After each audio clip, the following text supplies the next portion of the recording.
Gurgaon is the fastest developing city in India. Carved out of farmland by private developers outside Delhi, it's home to Fortune 500 companies, towering apartment blocks, and 24 shopping malls. Gurgaon had not happened, the rest of India's development would not have happened either, because Gurgaon became a pace setter for the other cities to follow. Gurgaon is viewed as a symbol of India's economic might, a city created with little government planning. But as its population boomed, that same lack of governance has become a problem. There are no amenities, and 50% of the electricity connections are not functioning. Gurgaon is advertised as a world-class city, yet it has no citywide sewer system. Many residents, rich and poor, lack basic public services like reliable electricity, decent roads, and clean water. The water is responsible for most of the sickness here. People who drink bottled water are not aware of the diseases spread by the water that we drink. Poor people get sick often. Garbage collection and water and electricity are still often handled by private developers. Until recently, Gurgaon didn't even have a local government. Now, a new government is forming, and it's expected to eventually take control of delivering services. Not everyone is looking forward to the change. Satish Khosla is a technology consultant who moved here in 1992. He buys his services from a private company. I'm not too comfortable at going to the government, to be very honest. And one of the reasons is that I think we are adding another layer. And I think I would say that we'll have, whenever it has gone to the government, the things have taken much more worse situation at times in our environment. Many Indians do not trust government bureaucracy, and Gurgaon does owe its rapid growth to private developers. Critics like Khosla say the government hasn't used the money it's collected from residents to provide even basic services.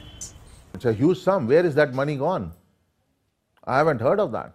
The lack of services means many Gurgaon residents must fend for themselves. Wealthier people, like Mr. Khosla, can at least pay a developer to provide them. But many of the working poor who migrated here for jobs are left without.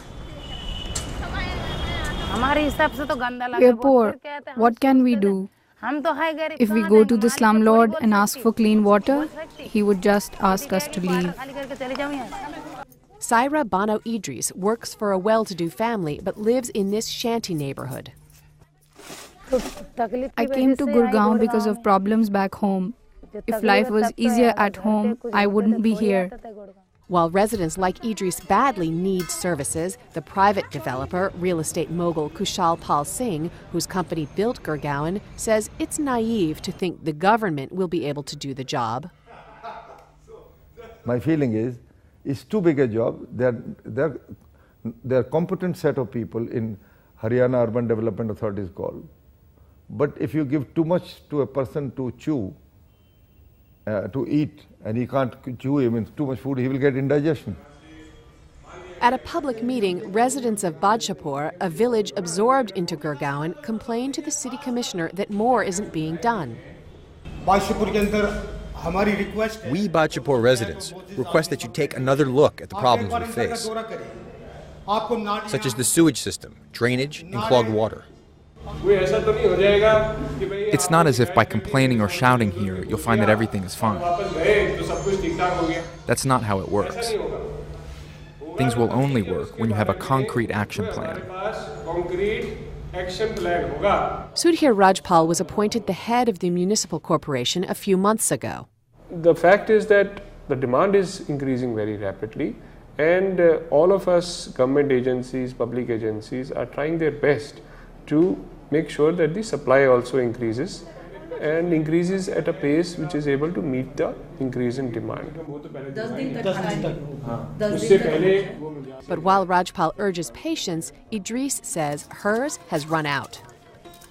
The government is responsible for all the poor people, isn't it? I don't see the government extending help to the poor. I've been living in the Delhi area for the last 8 years. I have never seen any help provided to us. Gurgaon is likely to keep up its rapid growth with or without municipal planning.